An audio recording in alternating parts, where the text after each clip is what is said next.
Muy buenos días, estimados amigos. Les saluda el doctor Rolando Vargas, director del Instituto Médico Soy Diabético. Nuevamente voy a dictarles una conferencia y el tema que se me ha asignado es ¿por qué nos volvemos diabéticos? Estas vistas son de mi región, la región de Piura, ciudad norteña del Perú, con lindos paisajes, una gente muy hospitalaria y con un exquisito menú de nuestra región. Para dictar esta conferencia, declaro no tener ningún conflicto de interés. En la conferencia previa habíamos observado que la diabetes crece en el mundo al igual que el incremento del sobrepeso y la obesidad y del sedentarismo. Es decir, que la diabetes es tal vez el reflejo de esa pandemia grande que es el sobrepeso, obesidad y sedentarismo. Están viendo ustedes cómo en 2005 la Organización Mundial de la Salud reportaba 2.000 millones de personas con sobrepeso y obesidad, y en 2015, 10 años después, ya estaba en 3.000. Entonces, el problema del peso es muy importante y afecta mucho en el incremento de la diabetes en el mundo. Y la epidemia de la diabetes crece como crece la epidemia de sobrepeso y obesidad.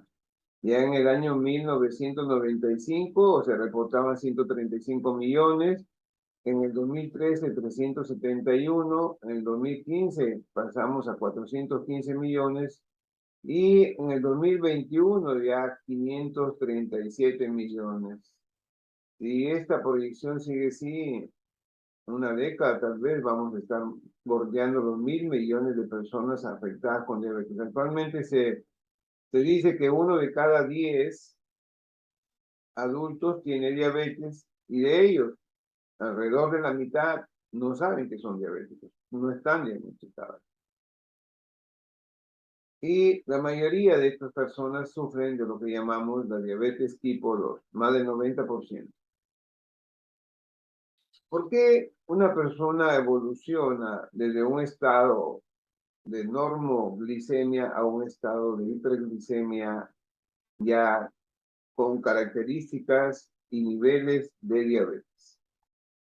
Esta es una gráfica del doctor de Fronzo que publicó en el año 1998 una revista americana, Diabetes Care. El doctor de Fronzo es una autoridad en el campo de la diabetes, ha hecho muchos aportes en esta área y sigue haciéndolo. Entonces, él nos hizo ver cómo evoluciona una persona desde un estado normal a un estado de diabetes.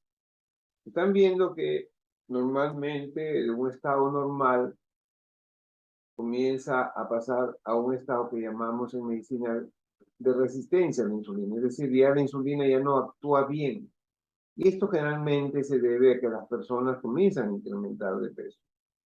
Muchos de ellos después de tener un trabajo adecuado, después de un matrimonio también adecuado y de un incremento de su sedentarismo y abandono de sus hábitos previos a estas etapas, comienza a generar resistencia a la insulina, principalmente por aumento de su tejido graso.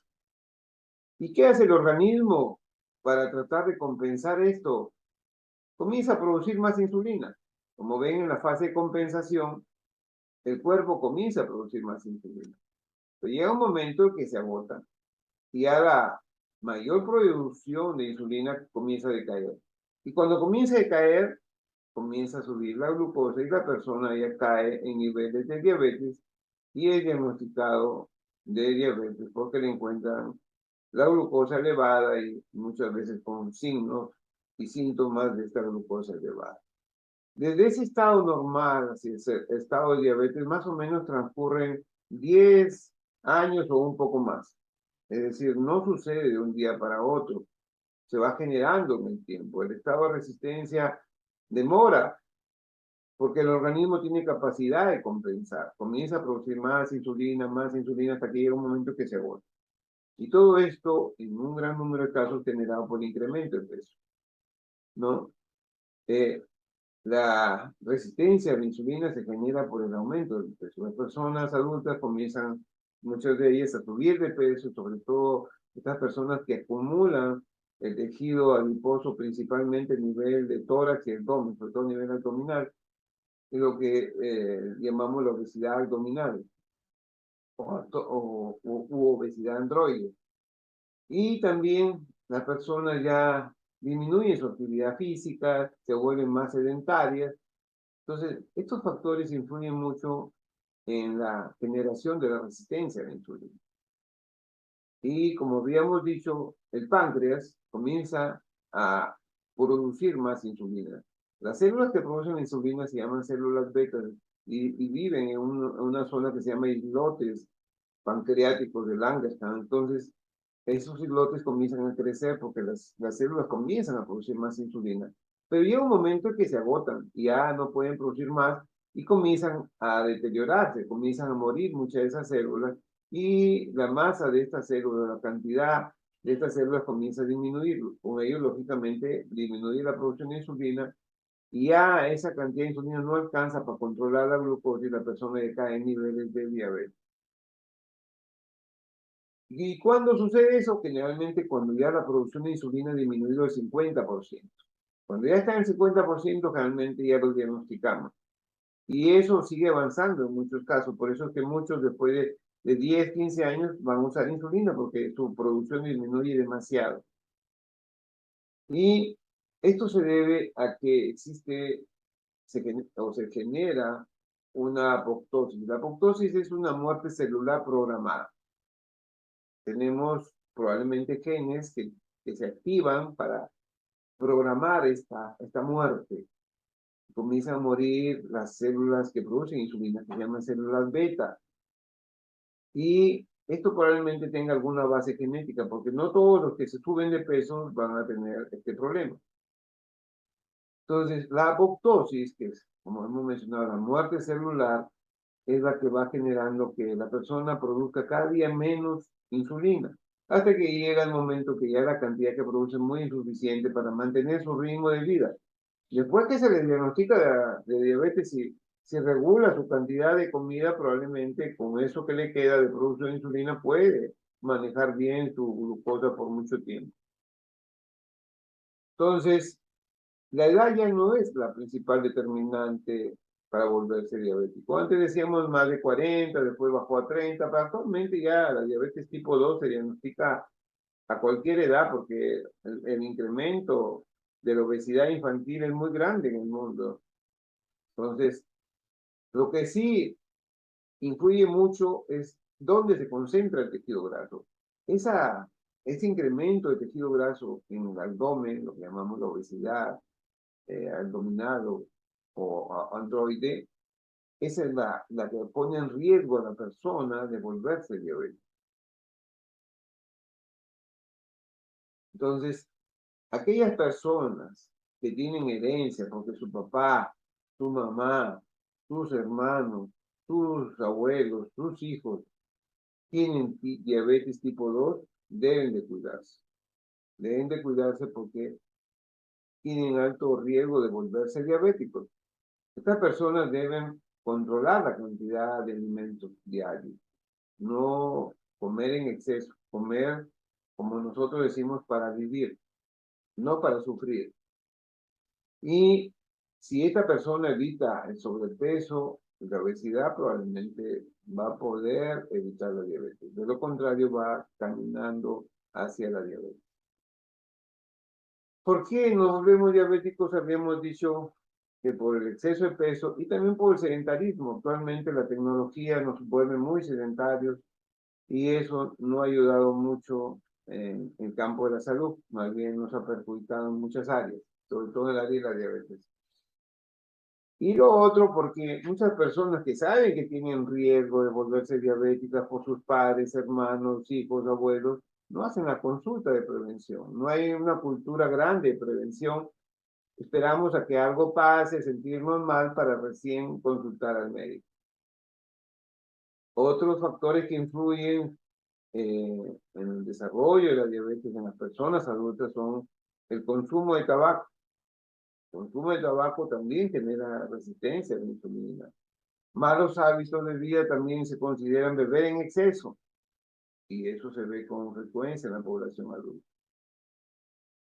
En algunos casos se debe a que se usan medicinas que suben el azúcar, como son los corticoides. A veces alguna enfermedad obliga a que el médico le recete un corticoide, por ejemplo, un lupus, una artritis reumatoidea u otra enfermedad en que se requiere un trasplante.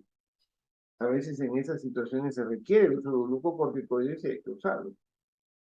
Y otras veces la persona se vuelve diabética porque ya estaba avisada que está en riesgo de ser diabética. Se le dice que tiene prediabetes, pero no le presta mucha atención porque como no siente nada, deja avanzar ese estado prediabético. No lo trata de revertir, sino lo deja avanzar y lo lleva a convertirse en diabetes. Mencionábamos que la epidemia de la diabetes es creciente, es toda una emergencia mundial la diabetes. El año pasado, IDF, la Federación Internacional de Diabetes, reportó 537 millones de adultos, personas entre 20 y 79 años, que viven con diabetes. Y es decir, 1 de cada 10 adultos en el mundo, y que casi la mitad no tienen el diagnóstico de diabetes. En todos los continentes observamos un incremento. El continente que más incremento tiene es África. América del Sur y Centro, que nos involucra, tiene un crecimiento moderado. Se prevé que para el año 2045 vamos a ser diabéticos 783 millones. Entonces, queda claro que la diabetes sí la podemos detener porque avanza lento, nos da opción de intervenir. Y él queda claro también que los principales factores que la ayudan a desarrollar son el incremento de peso y el sedentarismo. Entonces, si esto se une a un factor de riesgo elevado porque se tiene familia con diabetes, entonces hay que tratar de actuar, no esperar a que la diabetes se desarrolle para tratar de prevenirla y evitarla. Hay que poner siempre todo nuestro esfuerzo, todo nuestro interés y alegría para ayudar a estas personas que están en riesgo de volverse diabéticas para tratar de evitarlo. Hay que educarlas, como es el mensaje de este año de IDF, el cual compartimos. El conocimiento hay que compartir, como decía Confucio, por todas las formas. Les envío un fuerte abrazo desde Piura, Perú, y les agradezco mucho por la atención.